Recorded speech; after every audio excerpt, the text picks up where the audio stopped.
This is week 12, and this week I want to talk with you about something personal, something that I'm experiencing as I write in my own book of hope. It has to do with something that happened 5 years ago this week. So I'm going to share a little bit about what I've been writing in my own book, and I'm going to read from there as we go. But 5 years ago, my mom died in a car accident. It was entirely unexpected, and it was something that I could have never prepared myself for, and once it happened, there was no going back. And I think that anyone who's lost someone that we love, we know that there's a moment, you get the phone call or there's a sentence, you hear the sentence, and the words can never be taken back, and it changes the trajectory of your life from that point on.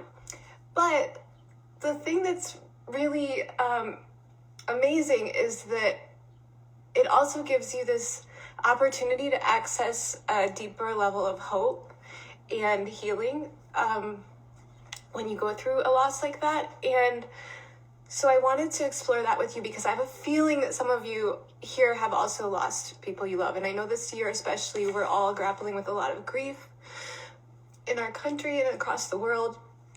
And so I wanted to address that because I feel like when we're writing down our daily 5 and we're looking for our reasons to hope, we have to be honest that it's not always easy, and that sometimes we need hope just for those reasons that we're really actually suffering, that we're really missing the ones we love. So I didn't expect to cry, sorry. Thanks for being here. So I want to talk about how the reason that it's so extremely difficult to comprehend losing someone we love, not only because we miss them and there's that lack in our lives, but also because our brains are not wired to accept the finality of death. Our brains are here to keep us alive, and they do a really good job of it. Our hearts are constantly pumping. We don't have to think about it.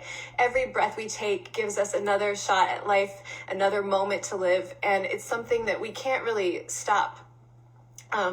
It's a gift that we're given. And so as I was thinking about that, I remember when my mom died, I remember every morning I would have to wake up and remember it again. And I don't know if any of you, when you lost someone, you had that same experience where it was like your brain forgets it while you sleep, and then it all comes rushing back to you. That's because we weren't really created to live these finite existences. There's this really beautiful scripture that King David's son, King Solomon, writes in the book of Ecclesiastes. He says, he has made everything beautiful in its time.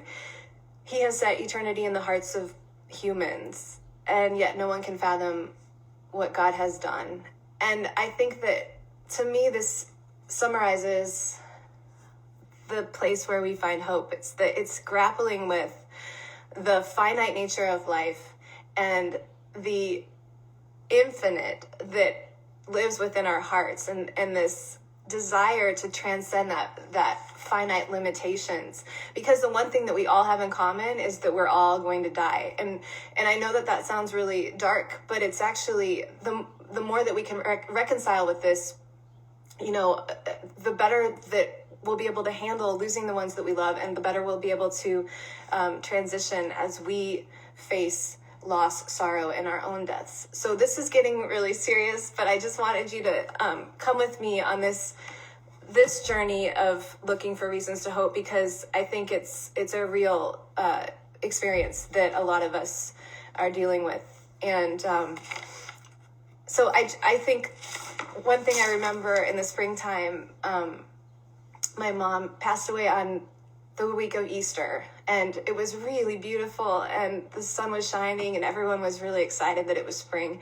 And I just kept thinking, how is it possible that the sun is shining so beautifully when everything is so dark? And I read this poem that someone sent me. I'm going to read it to you. And at the end of the poem, I remember thinking, God, I wish someday I could feel that way. I can't imagine getting on the other side of this grief. And the thing is, here, 5 years later, well, I'm crying, but I have found this sort of peace in the process of leaning on gratitude and looking for reasons to hope. So this is For Grief by John O'Donohue. When you lose someone you love, your life becomes strange. The ground beneath you gets fragile. Your thoughts make your eyes unsure, and some dead echo drags your voice down, where words have no confidence. Your heart has grown heavy with loss, and this loss has wounded others too. No one knows what has been taken from you. When the silence of absence deepens, flickers of guilt kindle regret for all that was left unsaid or undone. There are days when you wake up happy again inside the fullness of life until the moment breaks and you are thrown back onto the black tide of loss. Days when you have your heart back and you're able to function well until in the middle of work or encounter, suddenly with no warning, you're ambushed by grief. It becomes hard to trust yourself. All you can depend on now is that sorrow will remain faithful to itself. More than you, it knows its way, and it will find the right time to pull and pull the rope of grief until that coiled hill of tears has reduced to its last drop. Gradually, you will learn acquaintance with the invisible form of your departed, and when the work of grief is done, the wound of loss will heal, and you will have learned to wean your eyes from that gap in the air and be able to enter the hearth in your soul where your loved one has awaited your return all the time. So that's the part that I was always like, oh, it's beautiful to think of eternity and heaven and all of the ways that we could be reunited with the ones we love. And regardless of whether you're a Christian or not, or where you find your faith, I think that we all have these questions about what happens after we die and where are the ones we love, the ones we have lost, where have they gone? And so I think that as we grapple with these questions, and I encourage you to ask them, because I think that one thing that our society hasn't done a really good job of is come to terms with death, and we want to hide it away, and that doesn't do us any good when it actually enters our life. But as we're asking these questions, just remember that there is hope. That's where hope actually thrives, is in the darkness. That's where hope is shining the brightest. And so don't be afraid to reach out. Don't be afraid to reach out to this community. Ask for help, ask for encouragement. You guys, your comments that have been coming in are so encouraging to me. And I just want to close with a couple of those just to remind you of how beautiful it is that we're creating this community and that we're building something together as we write the book of hope. And so I invite you this week just to lean in to hope and let yourself experience the loss and feel the feelings of grief, and just remember that hope is there on the other side of that. And so a couple of the things you shared with me this week, super encouraging, and I hope this encourages you, and I hope you leave some comments on what's giving you reason to hope this week. This is Marcelli. She says, the weather is giving me reasons to hope. A little sunshine goes a long way in improving my mood and my whole overlook on life. Jake says, I'm grateful for a loving and supportive team I've got to work with since I started. I'm hopeful for a future that allows me to follow my dreams. So having good, purposeful work is such a blessing. Greg says he got to celebrate with friends after medical school, and he's anticipating graduations for the next class of students. Hopeful for the exciting things they'll do.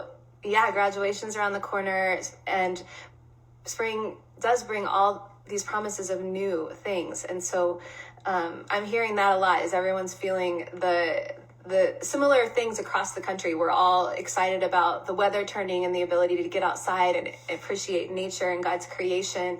We're all excited that we might be seeing the end of the pandemic. Mateo says that he's glad to see the COVID cases in LA County go down, and hopefully we'll be able to return to a state of normalcy soon. We're all longing for the same things. We all want to sense a real hope. And so I just encourage you this week as you go through the week, don't be afraid to feel the feelings of loss and grief. We're in a time of great transition. Don't be afraid to reach out and encourage one another, because what you have to say about what's giving you reasons to hope might be exactly what someone else needs to hear. And just remember that underneath are the everlasting arms, and that there is an eternal hope that springs forth that's been put into your heart. You are built for more than this. And I will see you next week. Thank you so much.